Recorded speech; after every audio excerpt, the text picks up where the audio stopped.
for the Power Chat series, my second show and final show of the night for the US Open post show. So here on the screen, you see our first breaking champion on the Power Chat series and for Point Fighter Live. So I'm excited to do this interview and share. Our guest today is Anthony Altruther. As you can see on his finger, he won the power ring for taking home the title in breaking. So I'm going to bring him on. You can see, obviously, the power that he brings, and he's going to share a little bit more about the tournament as well as his story as a martial artist. So give us just a second. I'm going to bring in Anthony to talk more about the U.S. Open. Hi, Anthony. How are you doing? Hello, how are you doing? Thanks for having me on. Well, thanks for coming on. Congratulations. Why don't you share how you did at the U.S. Open ISK breaking competition? Yeah, so I was very fortunate. I did win the ISK world title in the heavyweight concrete kicks division. Very fortunate because that the competition and the tournament itself, it's a game of inches. So you don't, it could have gone any way for anybody. So I'm very blessed to be able to win the belt the way I did. You have a special story because this is your second time coming, and it's not, if we're being candid and honest, it's not like you got super close last time, right? And this time Right. you're taking home the belt, the title. Tell me about your first time competing for this division and what it took to take home the title. So yeah, last year it was my first U.S. Open, and like I said, I was just lucky to be there. My first time in, I didn't qualify. I had to accept the invite. I was fortunate enough to get the invite. Because it was my first tournament. I was the bottom seed. I had to go first in everything, and I didn't place in any event. I really just blessed to be there. And then fast forward a year later, trained my butt off, and was fortunate to bring home a world title this time. There is so much going on at the US Open, quite literally thousands of people competing, all focusing on their own thing, and it is spread out across a couple different ballrooms, right? So Right. why don't you tell everybody the structure, go from the qualifiers in Atlantic City as well as the invite, and what it takes to win? Yeah, they ISKAs and the U.S. Open really do a great job to make sure it's the best of the best. Um, for us, for breakers, there's an ISK qualifier. This year it was Memorial Day weekend in Atlantic City. You must win the qualifier to automatically qualify and get seated. And then if you don't win it, you'll hope for an invite. And the directors and people in charge determine that based off your resume, how you've done through the year, what you've placed in, previous tournaments, that type of thing. So they really, really make sure it's the best of the best that get in. Now, everybody in martial arts, I feel like would be fair to say has some experience with breaking. But how do you get to this level, this type of breaking? Yeah, I would say board breaking in general is very traditional in Mhm. martial arts. You see it a lot, like for belt test. Most styles require it just to test for your next belt. Mhm. So that's pretty much where it comes from. Um, I didn't, to be honest with you, I didn't even know breaking was at this level. With the concrete and Right. the creative division, breaking baseball bats and coconuts and all. I didn't know it was like that until about 2 years ago when I saw ads for it and whatnot. Um, but it's become a mainstream thing, and it's continuing to grow. Organizations around the country are picking up on it. Obviously, ISK does it, and there's always people, other promoters looking to bring it into their tournaments and so forth. Like, what an impressive picture you see here on the screen. Quite literally concrete. Your foot's making contact, and I see the ripple and the power. How do you build your way up to get there? I would say 90% of it is a mental battle. I don't question my technique or my training because I've been doing it for so long. I've been in martial arts for 18 years. So I don't think the technique and the physical aspect of it is really a concern. It's all a mental aspect. You know, the human body is not designed to literally kick and punch concrete. So it's just you start small. Essentially, you start small. When I first started training, I was only breaking one brick at a time, and you build the confidence into saying, "Hey, I can do this every time now." And then you go up to two, and then three, and four, and so forth.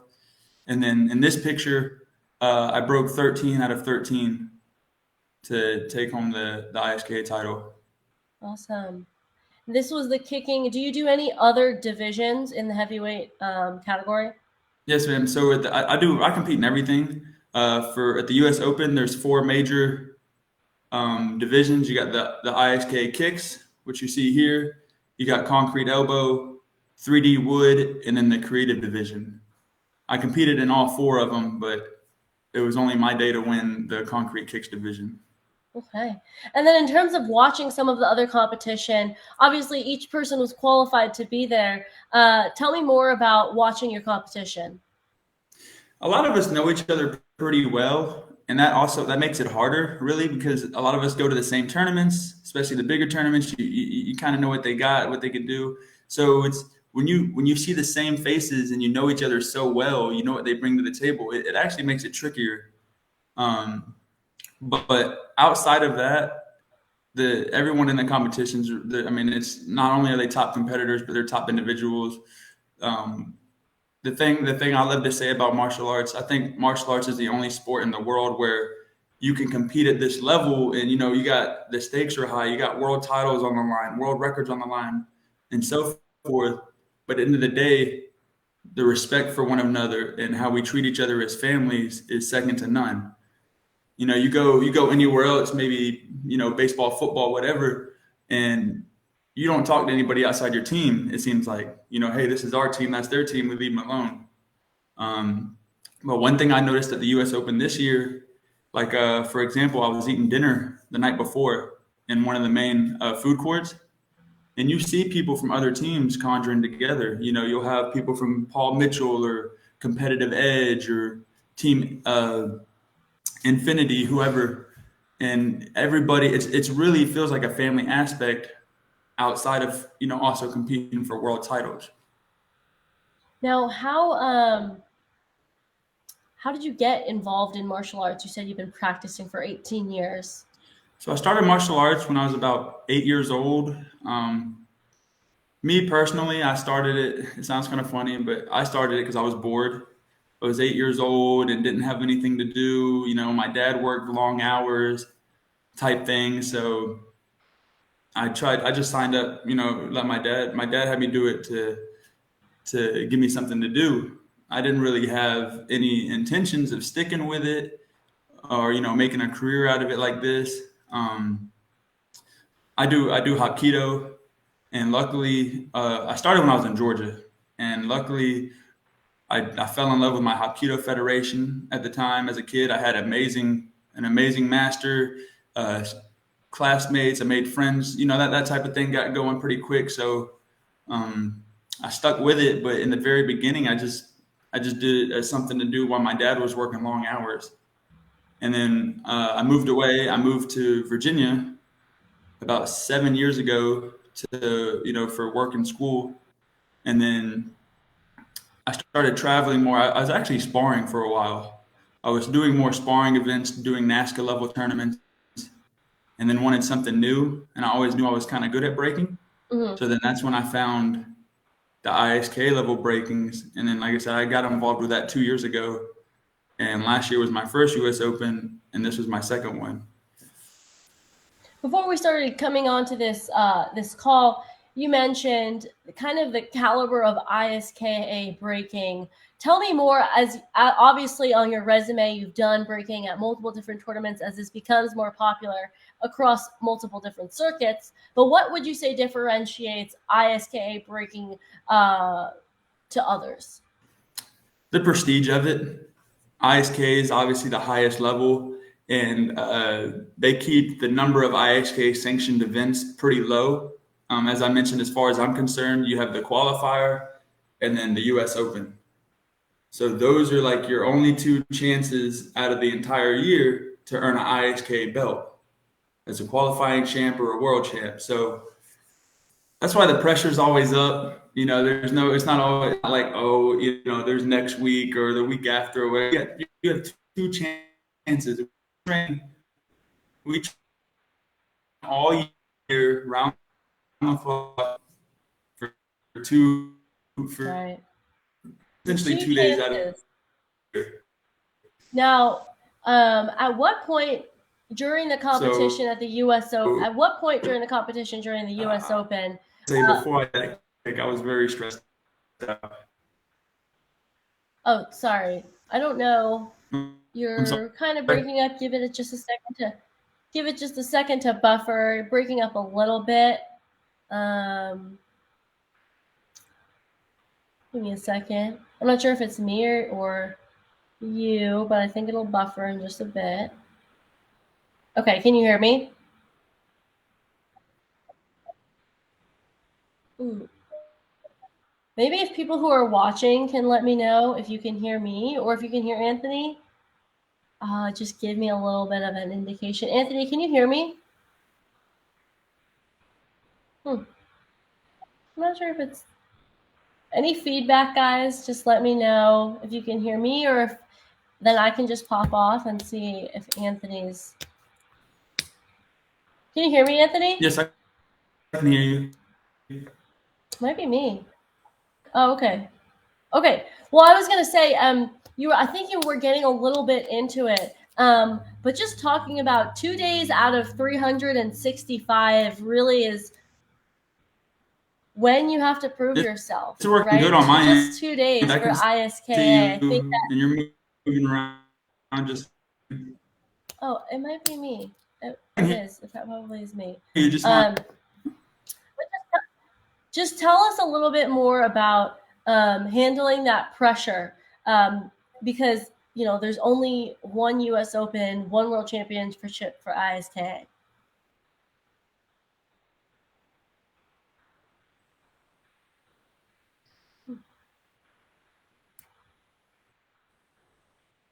Yeah, I can hear you.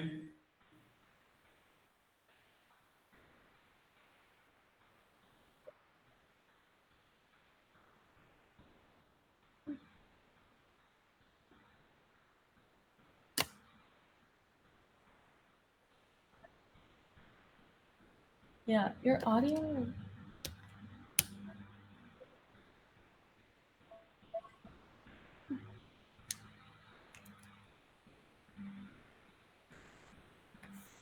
Sorry, Anthony. I don't know what it is, if it's me or if people who are watching. I would really appreciate it if you just said, "Can you hear Anthony or not?" or if it's just me, or just have us in the background. I don't know. Huh.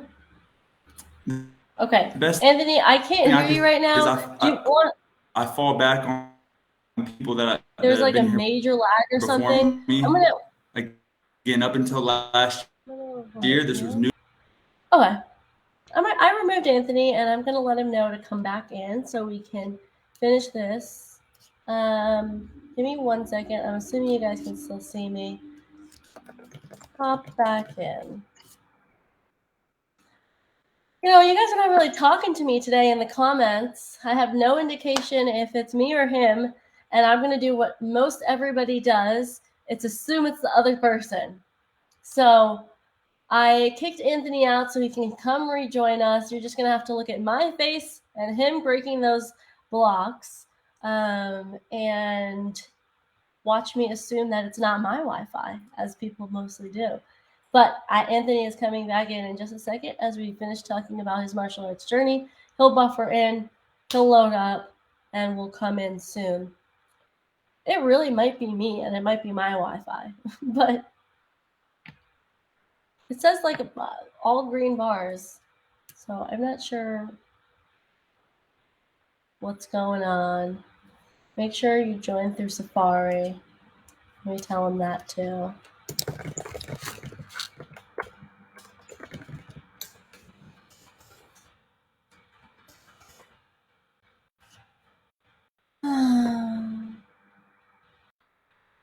Technology is just never easy, is it? Well, I did see through some of the coverage of the U.S. Open, people seemed to have a good time. The night show went smoothly. Uh, let's see.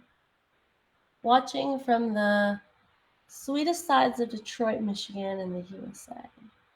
Well, awesome. I'm here in Omaha, Nebraska. Why not people watching?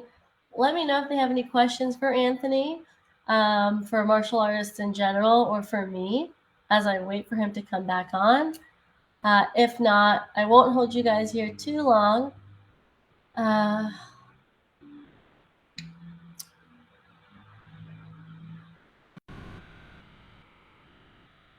Okay.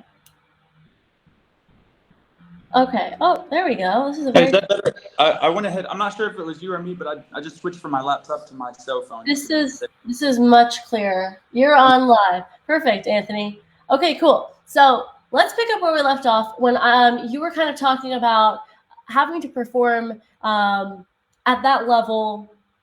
Talk to me about managing the nerves and the stress and just making sure you do it right because you only have one shot, two shots. Absolutely, absolutely. And the best thing I can say is I fell back on the people who've come before me.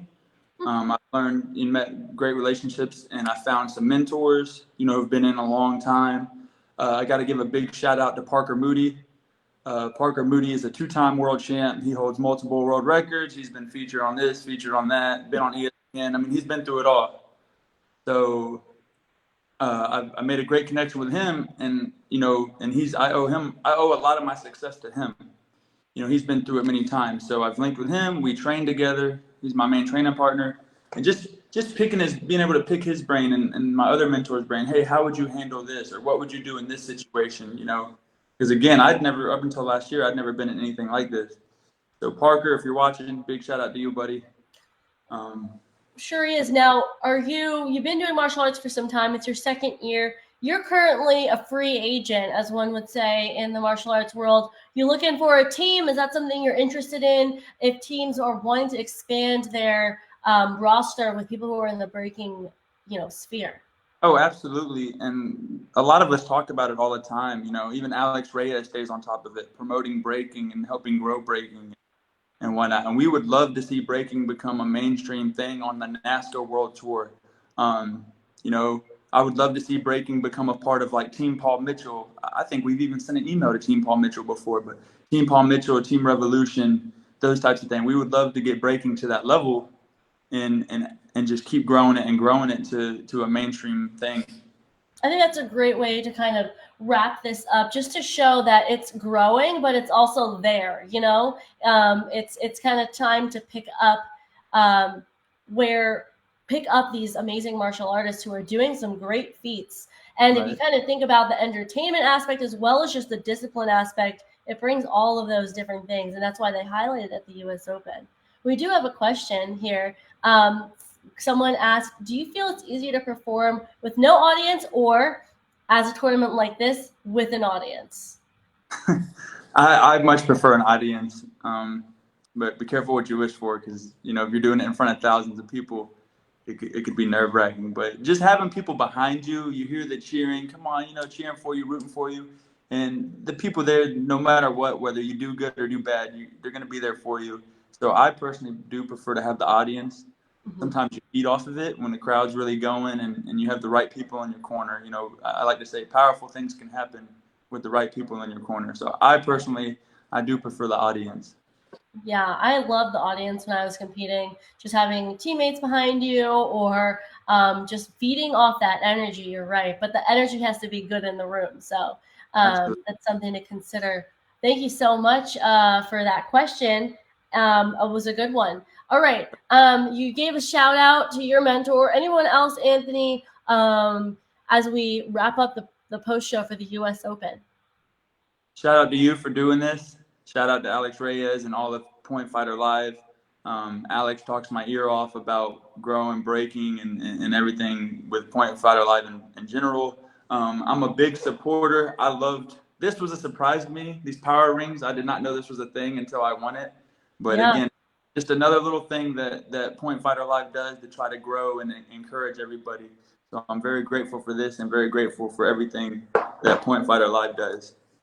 Well, thank you so much for coming on, Anthony. That's Anthony Altruther for you, world champion in breaking for ISK and the U.S. Open, a major tournament, if not the biggest in the breaking scene and also in NASCA. So thanks so much for coming on, Anthony. Congratulations to you, and I wish you the best. And for anybody promoters, any team leaders out there, you know who is available to be picked up.